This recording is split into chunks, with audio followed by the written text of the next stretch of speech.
The storm outside hammered against the wide windows of Brooks and Harbor, an upscale restaurant tucked along the waterfront of Charleston, South Carolina.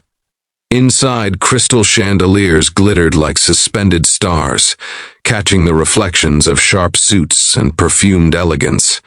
At a corner table, a man sat alone, Victor Hayes, a billionaire known for buying companies with the same ease most people bought groceries. Tonight, though, Victor wasn't the image of power. His hands fidgeted against the linen tablecloth, his gaze flickering repeatedly toward the exits. He didn't know why, but something inside him felt wrong, off balance, like life was a puzzle that suddenly lost its corner pieces. When a waitress approached, her steps soft against the polished floor, her eyes flicked over his shoulder as if checking for an invisible threat. She slid a folded note beneath his hand, her voice steady as she asked if he needed anything else. The note read only 6 words, but they carved a scar of ice across his nerves. "You're being watched. Be careful." Before the story continues, if you believe in kindness, second chances, and the power of humanity, please like this video, share it with someone you care about, leave a comment, and subscribe to the channel to support more emotional stories like this one. Victor's breath hitched. He looked up, but the waitress had already vanished into the maze of tables. He scanned the room. Business elites, couples celebrating milestones, photographers trying to snag a celebrity photo. Nothing unusual, but the note wouldn't leave his mind. He tucked it beneath his wallet and tried to shrug it off. Still, he knew better. He didn't build his empire by ignoring warnings.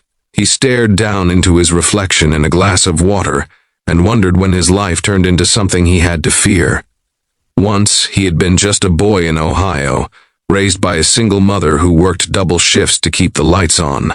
Once, life had felt simple, but money came, success came, greed followed, and somewhere along the journey, Victor forgot what peace felt like. The waitress returned later with his food, her brown hair pulled into a tight bun, wisps escaping like strands of worry. Her name tag read Marissa. She looked too young to carry the weight of fear he'd seen in her eyes. He noticed the tremor in her hand as she set his plate down, the way she leaned in just enough to whisper that whoever was watching him wasn't far. She couldn't explain more. Someone could notice. Victor felt something unfamiliar rise in his chest. Not anger, not ego, fear, the kind that reminded him he wasn't invincible. He pushed his plate away, appetite gone, and stood up, scanning the room once again. That was when he noticed him, a man in a dark leather jacket near the bar, his stare locked on Victor with a cold, clinical intensity, the kind of stare that suggested knowledge, not curiosity. Victor left quickly, his polished shoes echoing through the hallway, but something held him back. Marissa. She had put herself at risk to warn him. He turned sharply and found her near the back exit, wiping her palms against her apron. Outside, the rain roared like an army. He asked her why. She hesitated, then admitted she had overheard 2 men in dark suits mentioning his name, talking about deals gone wrong, about a plan that could ruin him professionally, and maybe personally. She didn't know details, but she couldn't stay quiet. She said she knew what it felt like to lose everything. She had once trusted the wrong people, and it cost her her dream of studying law. Now she worked nights to pay medical bills for her younger brother, hoping life still had second chances tucked somewhere in its pockets. Victor could have walked away. He had no reason to care. He spent years believing the world cared only about gain. But tonight, something shifted. Maybe it was the way Marissa spoke, her voice saturated with sincerity. Maybe it was the memory of his mother telling him that. Money should never be a shield that blocks out human decency. So he asked her to come with him.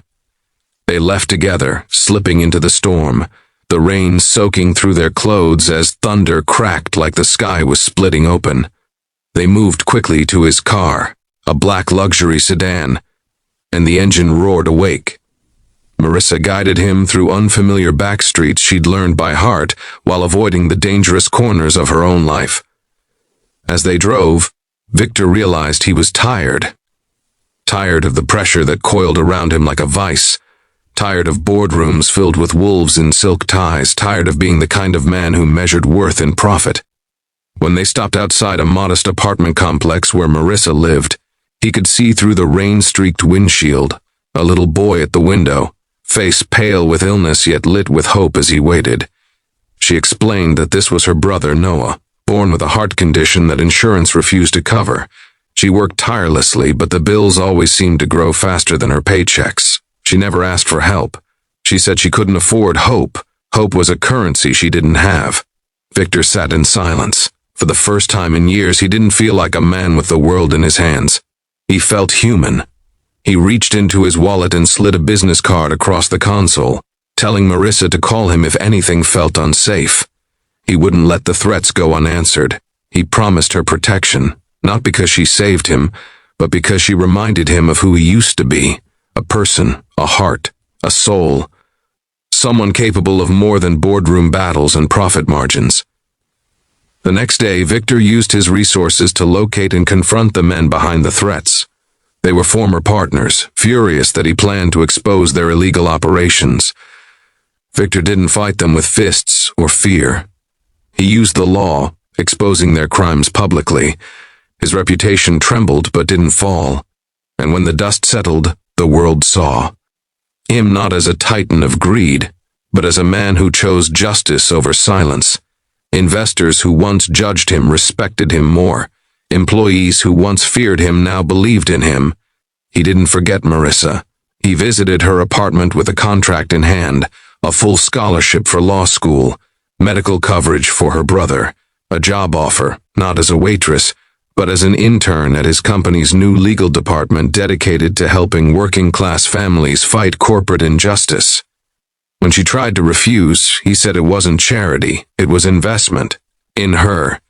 In the world he wanted to help repair.